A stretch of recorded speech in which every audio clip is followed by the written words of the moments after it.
Jim, you just joined a new brand, Newk's Eatery. Tell us about it, and why did you go to Newk's? Yeah, well, Newk's is a fast casual chain. It's a cafe chain. And it's what I like to refer to as part of the next generation of fast casual. And by that, what I mean, it is very culinary driven. Locally sourced produce and natural proteins and very made from scratch menu with very interesting flavor combinations. Big open kitchen where you can see everything being made, and exceptional hospitality. Three main points that really differentiate it from fast casual as we've come to know it. Well, and that's the hottest segment right now, as you know so well, fast casual.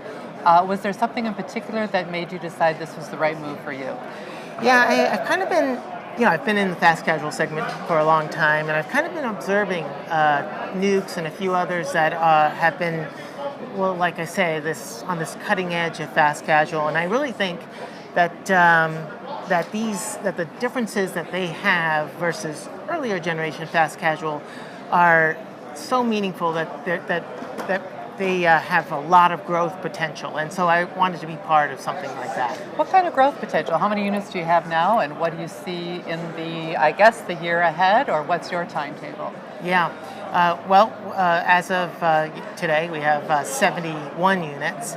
We'll finish the year with about 76 units, and next year we should have just slightly over 100 units. So it's a healthy growth rate. Actually, over the last couple of years, we've doubled in size. Is that right? That's Yeah. pretty fast. Yeah. Well, you won't double again next year. No.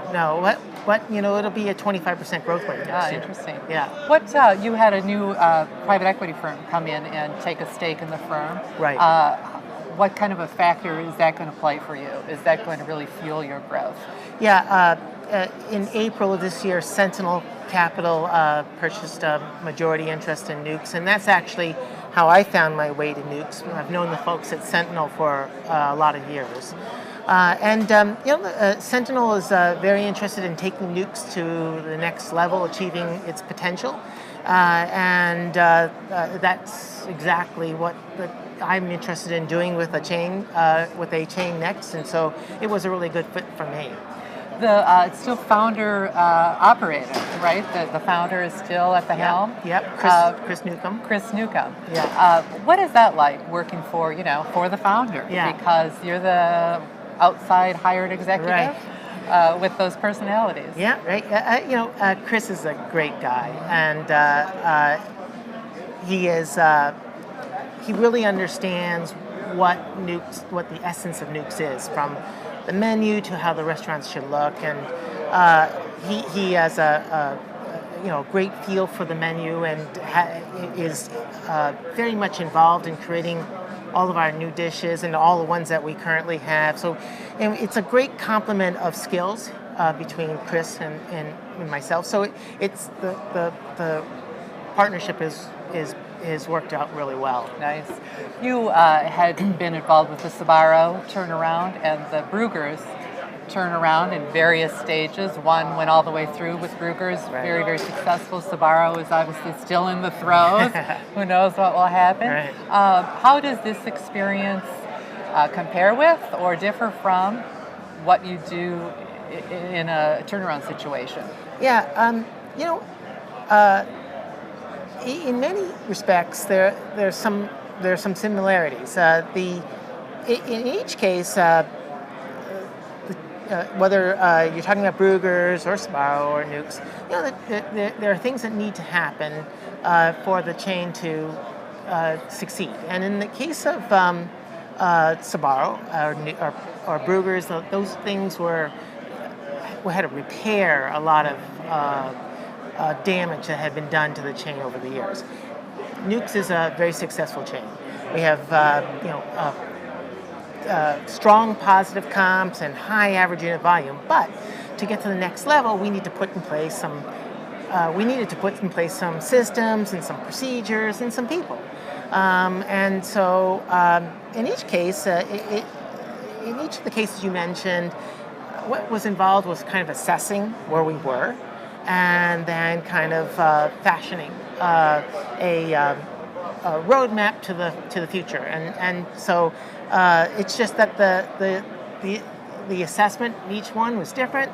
The roadmap for each one is different. Right, and I'm sure this roadmap will be different yet again. Yes. Well, you said you like to do management by walking around, get out and see the stores. What are you looking for when you go into those stores, and what are you trying to take away from that? Well, when you sit in a corporate office and talk with folks about things that we want to implement, and we talk about new products or new, or how we are executing hospitality, it's great and it can sound really, really good. But the rubber meets the road in the restaurants, and so you really don't know how well you're doing and what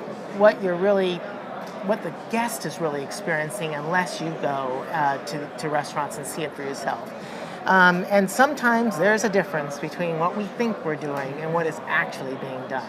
And that's those kinds of things are what I seek to gain by traveling around so much. And so at Bruegger's, I got to every restaurant every year. At Newk's, I have almost been to every restaurant in a matter of 4 months or so. Is that right? Huh. So and I'll keep doing that. It was a little hard to do at Sbarro because there were 1,000 of them, but right. I still got to a lot of places, and it's really important, I think, in gauging how well we are really executing. Well, I have to ask you about the Restaurant Finance and Development Conference. Since you're a past attendee and attending this year, what are you hoping to get out of the conference this year? I've been coming to this conference a long time. I think the first one I came to was 10 years ago, and it has grown so much since then, but it's always a valuable experience. The subject matter is so great, and the opportunity to network is so great. It's a conference that you have to attend. Well, we're so glad you're here. Jim Greco, the new COO of Newk's Eatery, and I'm Beth Ewan with Franchise Times. Thanks for talking with us. Thanks.